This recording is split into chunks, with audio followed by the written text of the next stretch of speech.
Hello, I am Hannah Mahon. I am a research scientist at the Georgia Tech Research Institute, and my interests include algebraic geometry, homomorphic encryption, and formal verification of software and hardware.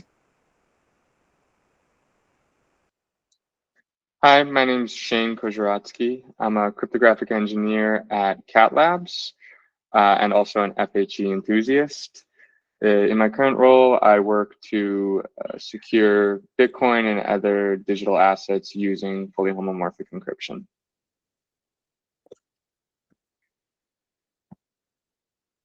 All right, Hannah, do you want to get us started? Yeah, sounds good. Okay. So here's a quick overview of what we're going to talk about, and these will make more sense once we get into it. Okay, so we're going to do the takeaway up front so we know what the talk is going to be about. So we are going to talk about an encrypted matrix multiplication algorithm, which is supported under power of 2 cyclotomic-based rings. And for D by D matrix multiplication requires D-cubed ciphertext slots. It does support matrix patching or packing, rectangular matrix multiplication, which we will get into later. And the complexity is that it requires one ciphertext. It uses one ciphertext multiplication. This is going to be between two ciphertexts. It uses 3 plaintext ciphertext multiplications. This name suggests between a plaintext and a ciphertext. It uses O log D rotations, and it has a multiplicative depth of 3, which is going to be 1 ciphertext multiplication and 2 plaintext ciphertext multiplications. Next slide.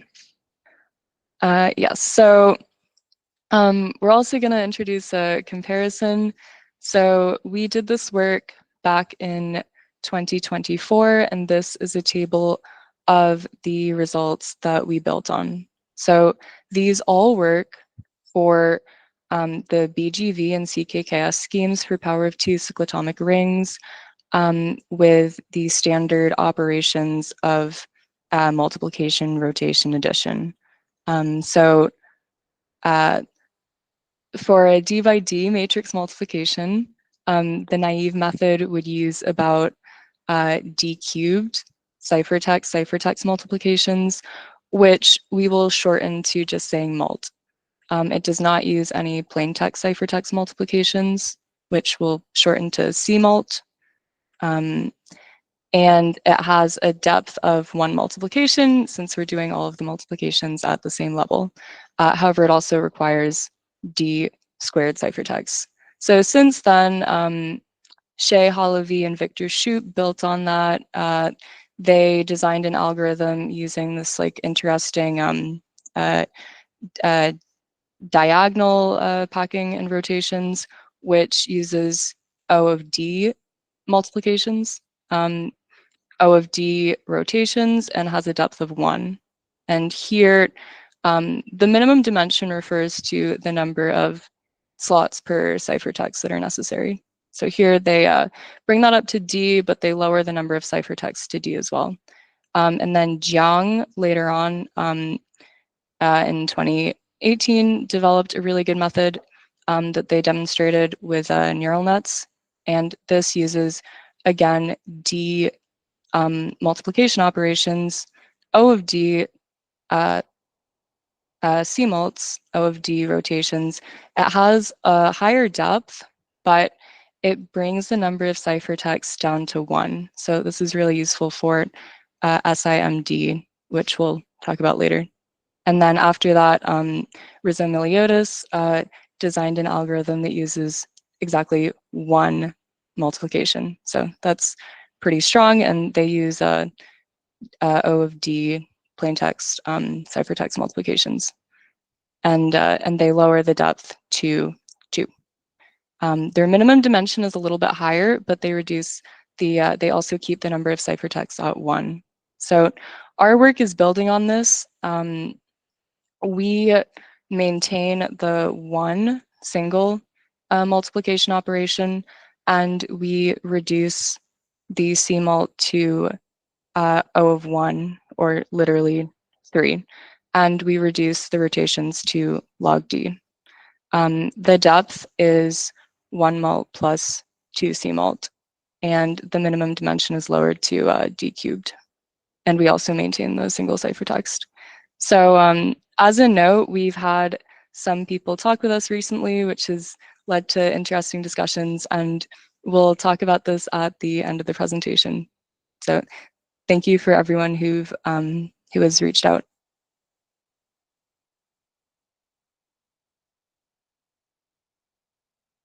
Okay, so let me talk a little bit about designing FHE algorithms.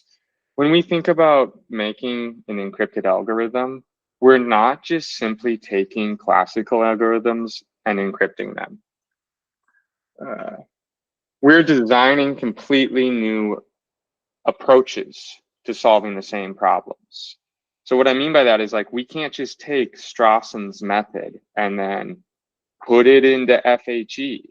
We need to design a new method that works with FHE native operations, that works with the way FHE likes to do things.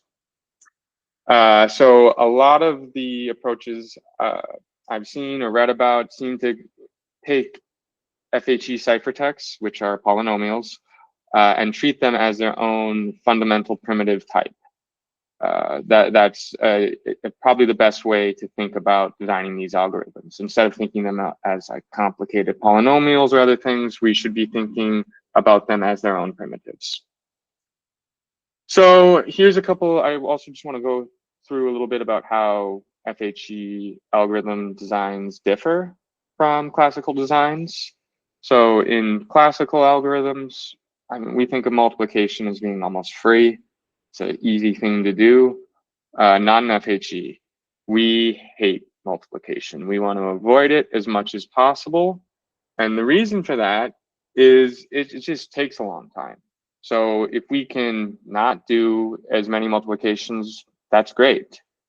But the worst part is it significantly consumes our noise budget.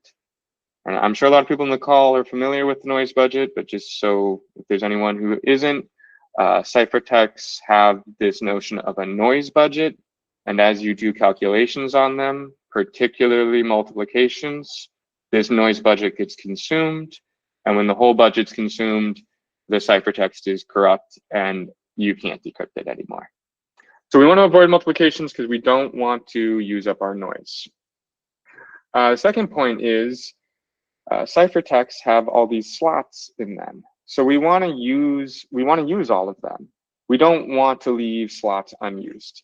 So that is referred to as a SIMD design, or single instruction multiple data. So when we do a multiplication or an addition or any of these operations, all the slots of both ciphertexts get added or multiplied. So we want to make sure they're filled, because we get the same penalty whether there's 0 in those slots, whether there's 1, whether there's actual data in it. So as much as we can fill these slots, that's good.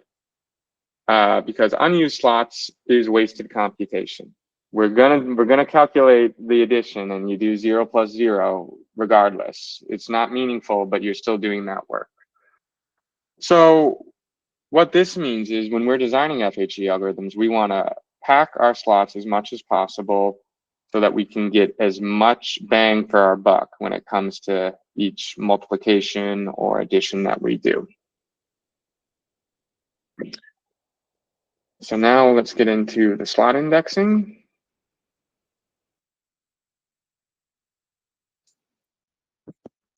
Okay, so our algorithm as a whole is based on 3-dimensional rotations, which means we go in and we structure our ciphertext in a certain way such that when we do the rotation, the slots in the ciphertext get rotated as we would expect.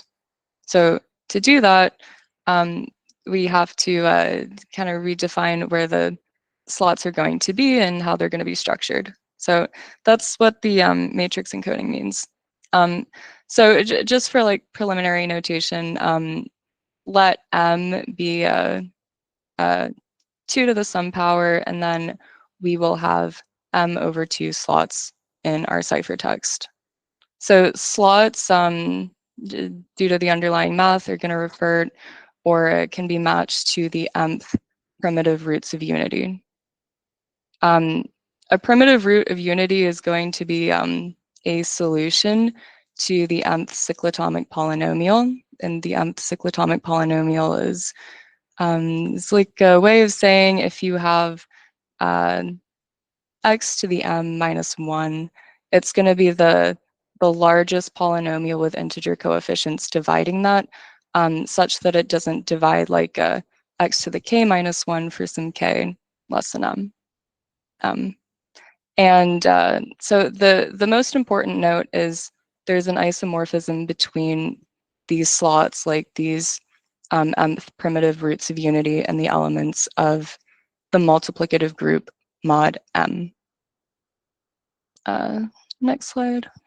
Okay, and that linkage is here. It's sometimes given in textbooks as the structure theorem.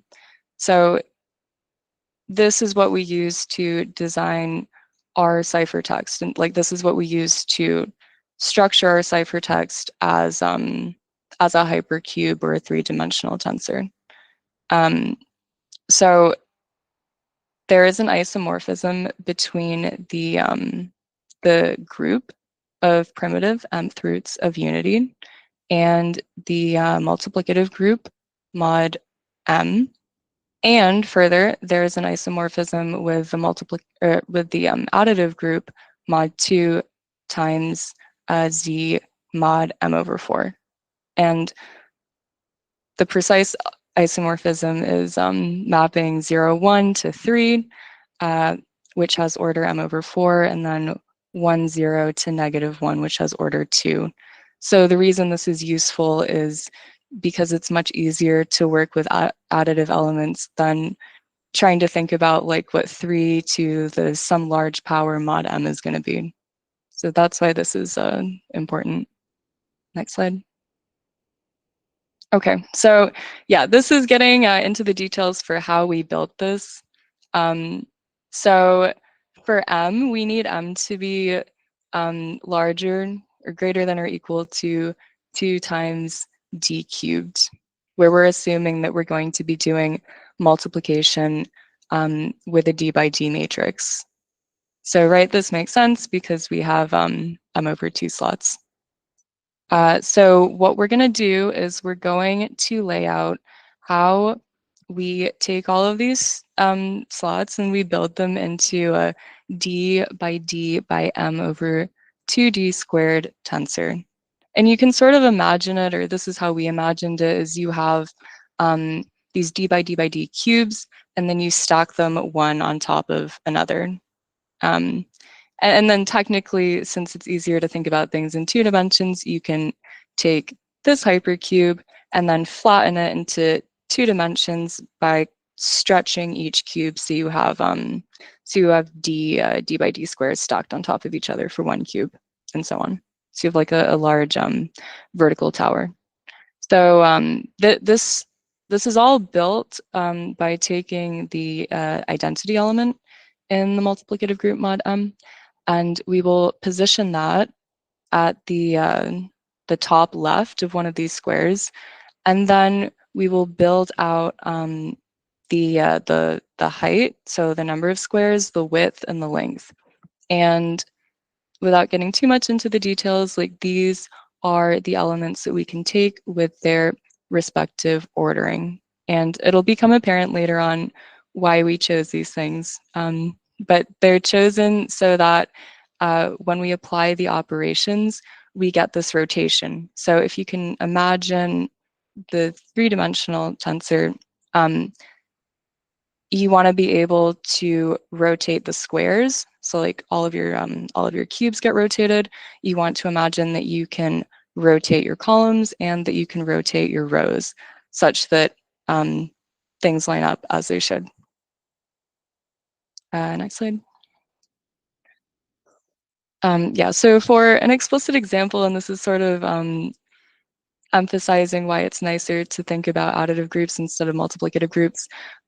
If we take m to the 2 times d cubed, and then we consider the isomorphism with the multiplicative group, we're going to build out our squares, rows, and columns with 3 to the d over 2 mod m.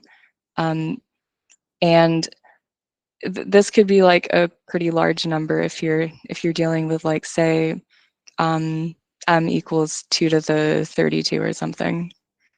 But like in particular, if we move along each square, then our elements are going to look like 1, 3 to the d over 2, 3 to the d, 3 to the 3 by d over 2, and so on. And then we can see that our rows and our columns follow a similar pattern. And next slide. And yeah, in the next slide, this sort of illustrates like why it's so much nicer to think about things in z mod 2 by z mod m over 4. So now the first slot is still the identity element. So in this case, it's 0, 0. And then we can generate the cube by adding these elements to each position.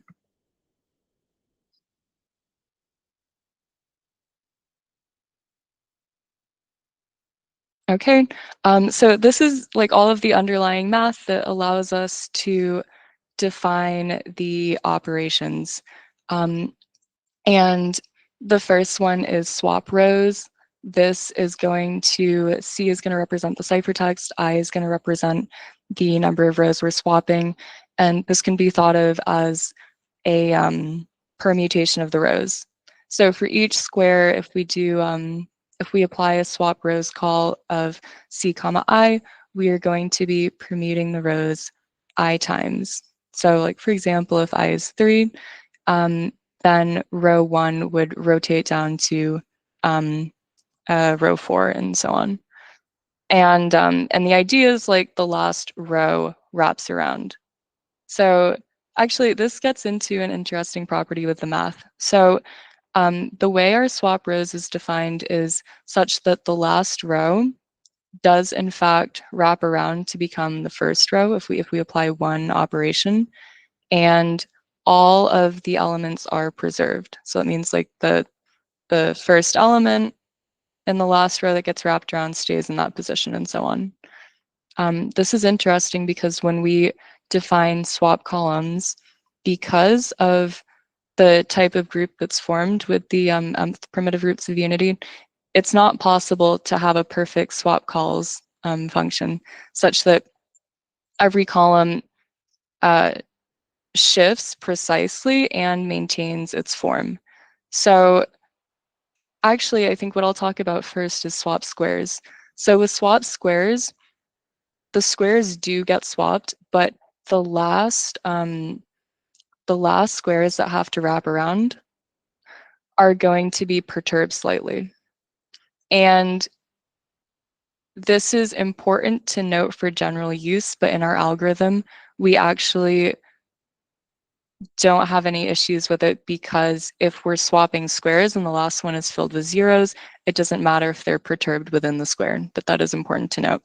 With swap columns, like a similar thing happens. So based on the underlying structure, we define swap calls to work such that each column can be moved or shifted or rotated, to the left. And then the ones that wrap around are all going to be perturbed from their original positions. So in this 3 by 3 situation, where like each square is a 3 by 3, we see that swap rows respects the ordering. So we apply one operation of swap rows, and you can see from if you look at the original diagram on the left, that first row that says 1, 2, 3, that gets wrapped around to the bottom, and then the next one shifts up and so on. And then you can check that every other row maintains its position. However, with swap squares, when the last square, when the first square is shifted up, the second one is also shifted up, but the third one is going to be perturbed, and we represent that with the dashed lines. And similarly for swap columns, when things are permuted to the left, then the elements get perturbed. So yeah, again, fortunately, the way we designed our algorithm, this is not an issue, but if someone was to use it, then it would be important to note which columns are actually being properly rotated or properly swapped. Yeah, so I just want to point a couple of things out before I get into how we use this for matrix multiplication. With the swap rows, notice that the rows are being permuted only within a single square. So 1, 2, 3, 4, 5, 6, 7, 8, 9.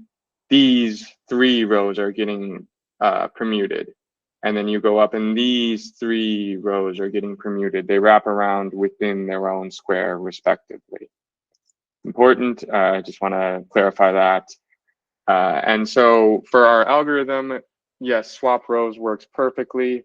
Swap squares and swap calls bring these perturbations that we don't like, but we take care of that with some cleanup operations. You can read about that if you want to know the details. But yeah, let's get into how this can actually be used to do matrix multiplication. So we're going to start with the high level of how we can do this thing to do matrix multiplication, and then we're going to talk about how we calculate the inputs to this matrix multiplication step. So when we consider matrix multiplication, and by the way, before I get into this, apologies, the notation here has switched from D to N. Little inconsistency, but I think we can work with it.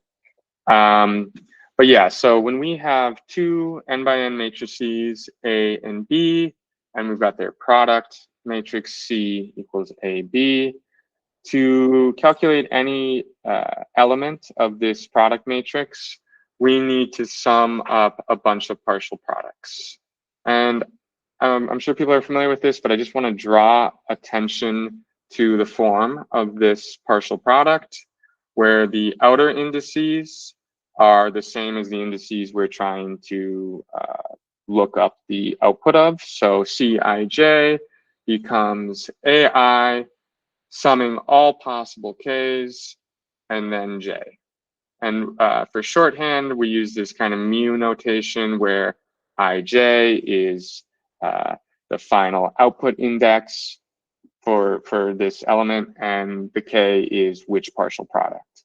So when we see this, if we sum all n mu's for a given ij, that is equal to Cij to the output. Okay, enough about that. So as we've said, we want to avoid multiplication as much as possible, and we want to do this in as much of an SIMD fashion as possible. So what our plan is we're going to build up these matrices, these larger ciphertexts called A bar and B bar, such that when we do one single ciphertext multiplication, and I should be clear here, this A bar, B bar is going to be the Hadamard product. It's going to be component-wise. When we do one component-wise multiplication of A bar and B bar, we will have calculated all of the partial products in one shot. That's kind of the big idea. That's how we're getting such small depth. That's how we're controlling the noise. So let's take a look at what that would look like with some examples. Okay, so we've got 2 stacked columns that look kind of funny. And I want to point out, if we look at the A's, what do we see? We see repeated rows, 1, 4, 1, 4, 1, 4, 2, 4, 2, 4, 2, 4, 3, 4. And if we look at the B's, we see repeated columns within a square. So let's take a look here. When we do the multiplication, okay, we've got 4 squares because it's a 4 by 4 matrix. So this is how we're getting the cubic slot usage. Square, quadratic for a simple square, and then there are n squares. And we can see that if we're able to make these A bars and B bars, well, let's take a look at what these output squares are. This top red square is all of the partial products, or is the 4th partial product for every single element and in the right location. And the green square is the 3rd partial product, and the blue square the 2nd, and the purple square the 1st. So if we can build this A bar and B bar, we can do one ciphertext multiplication, get all the products.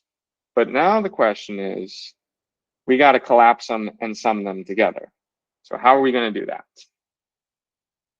Okay, so what we do is, after we have all of these partial products, we're going to do, it's a classic technique. It's called the rotate and sum. But what we do is, okay, we rotate this for the 4 by 4 example, we rotate down by 1. Okay, so now we've got green square, red square being added to give yellow square. This P notation, I was trying to be concise, get it so that everything would fit in one box, but just think of it as P11 is with the 3, 4, it's mu113 plus mu114. So whatever the superscript indices are, those are the partial products being added together, and whatever the subscript indices are, that's the location within the final output matrix. That's the indices. So when we do this rotation, this one single rotation, we've summed together 2 of the partial products and to make the yellow square, and we've summed together the other 2 partial products to make this purple square. So then what we do is we rotate and sum again, and now we combine all 4 partial products to give us the final output indices. And so this is where the log D comes from, because the 4 by 4 is easy to look at, but if we think of a larger example matrix, every step is going to accumulate more and more partial products. So every rotate and sum step is going to be combining more and more products. Maybe if you spend a little bit of time, you can convince yourself that that will be log D or log N. But yes, so if we have those A bar, B bars, we can multiply them, and then we can rotate and sum to collect all of them. But the problem is, yes, we have our output here, C11 through C44 in this bottom square, but all the other squares are filled with junk, stuff that we don't want, intermediate calculations, so we got to get rid of those. And the easiest way to do that is masking. And so once you've calculated it, now we've got one additional ciphertext plaintext multiplication. So the mask we do in plaintext, could do it in ciphertext. I think it's better to do it in plaintext. And this gives us our output. So, okay, so now we understand how we've got depth 2 with the one ciphertext multiplication of these idealized A bars and B bars, and one ciphertext plaintext multiplication to do this masking. So we still have to account for one final multiplicative depth. And as you might have guessed, those are going to come in the calculations of A bar and B bar. I already said this, but we'll go through it again. So we calculated C bar by doing this Hadamard product of A bar and B bar. C bar contains our desired calculations, but it also contains some junk. We can mask to remove the junk. And so these calculations have required one ciphertext, log, and ciphertext rotations and sums. and then the masking. Okay, so we're going to go through building A bar, and building B bar is pretty much the same thing. So I'll probably spend a little more time on the A bar one, but it's pretty similar. So right away, we see how this process would start. All zeros and then just the A matrix in the bottom square.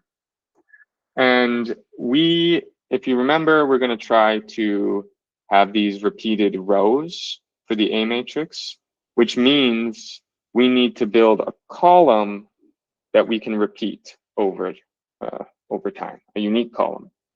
And this unique column is going to be all of the columns of our matrix stacked on top of each other to make like a super column.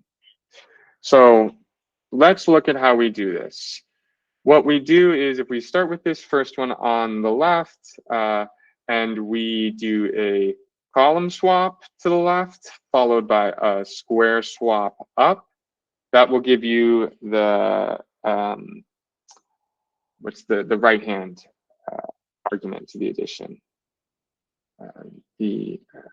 Yeah, so when we combine those two together, what do we get? We've got, if we notice, we've got the columns stacked, but they're not fully stacked yet. We've got two stacks next to each other, of the green column and the red column, being the second column and the first column of the original matrix, and the purple column and the blue column being the fourth and the third. So what do? We do the same thing. We're going to do column swap and row and square swap. So if we column swap and square swap this left argument, the one with the highlighted green and red, we column swap one to the left and square swap one up. We get this right-hand argument with the purple column at the top, the blue column at the below that.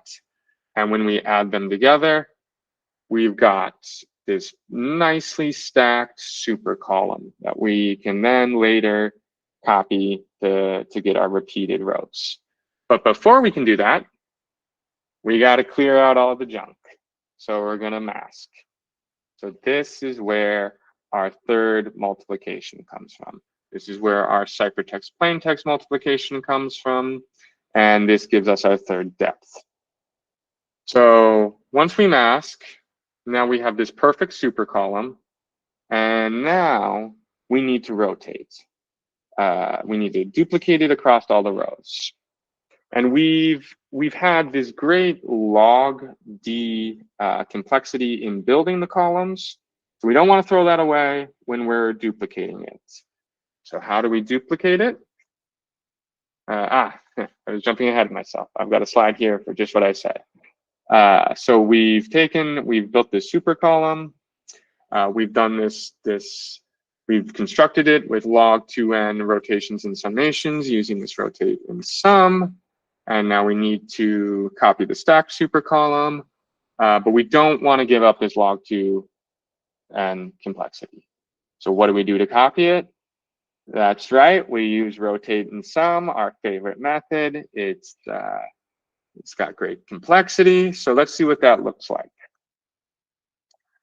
Okay, so we've got this super column one that we built here on the far left.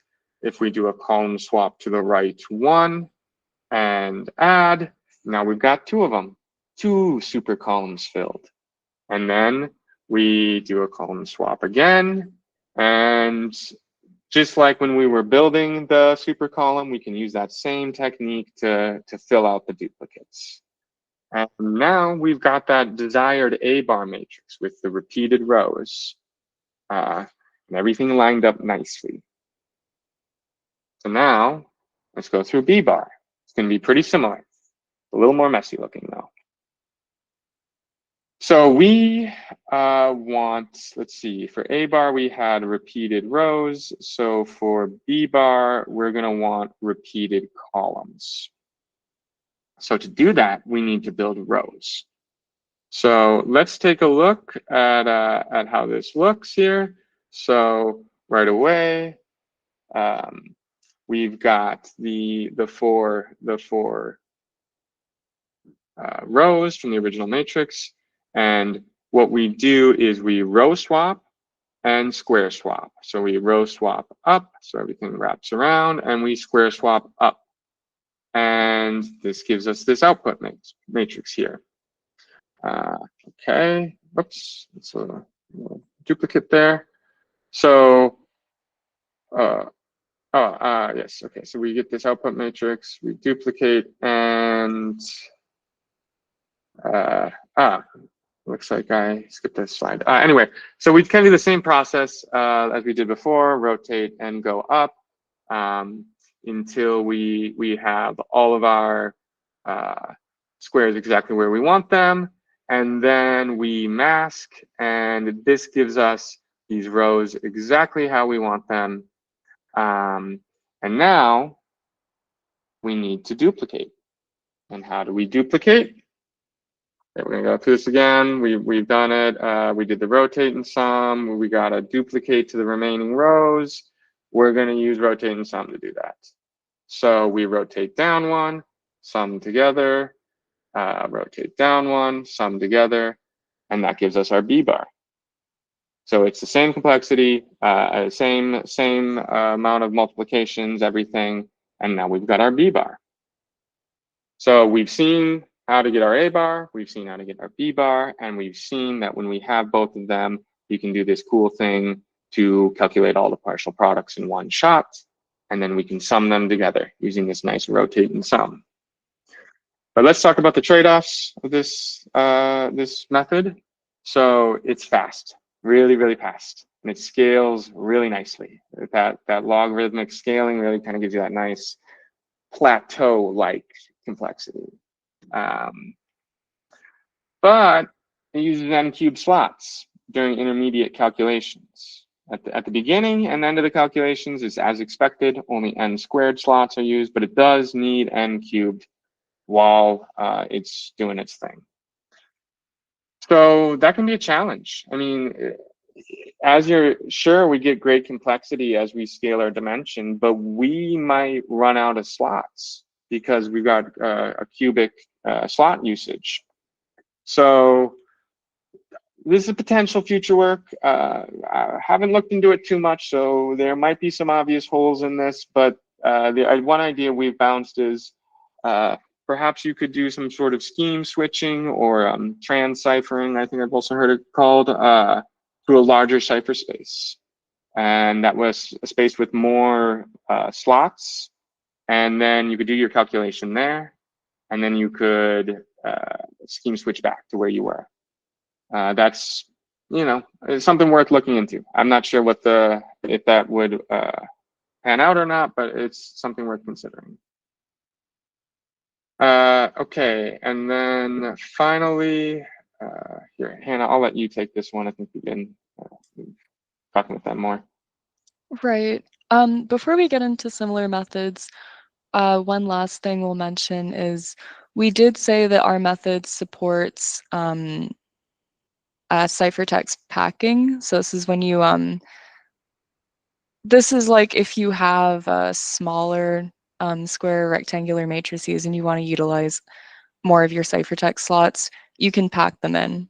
And the way this would be defined is instead of defining a D by D by blank three-dimensional tensor, we would define a smaller, skinnier one or wider one depending on what the matrices are. Right. So next and finally, we'll talk about some of the similar methods we've learned about very recently. So this first one's very interesting. This is a group with IBM in Israel. So independently, we came up with similar methods. Their work is called tile tensors, but we both define similar operations, and we both have a similar structuring of the ciphertext as a hypercube, which is very interesting. And it's very interesting because in addition to matrix multiplication, one of the natural extensions of our work is for higher dimensional tensor operations. So it is nice that we can format the matrix in a matrix multiplication algorithm into this 3D tensor, but the next step would be looking at a higher dimensional object and corresponding operations. So that's where that's very interesting. And then another paper that was shared with us is the secure and efficient outsourced matrix multiplication, which achieves a lower multiplicative depth, and then has a very interesting notion of using rotations that are staggered to achieve that, but a slightly different method than ours. Yeah, I want to stress these methods, they didn't come up in any of our literature reviews. I think they kind of been independently developed. Definitely worth checking out. Check out our paper, check out these papers. They're all great stuff. But yeah, that's our talk, and we're excited for any questions that people might have.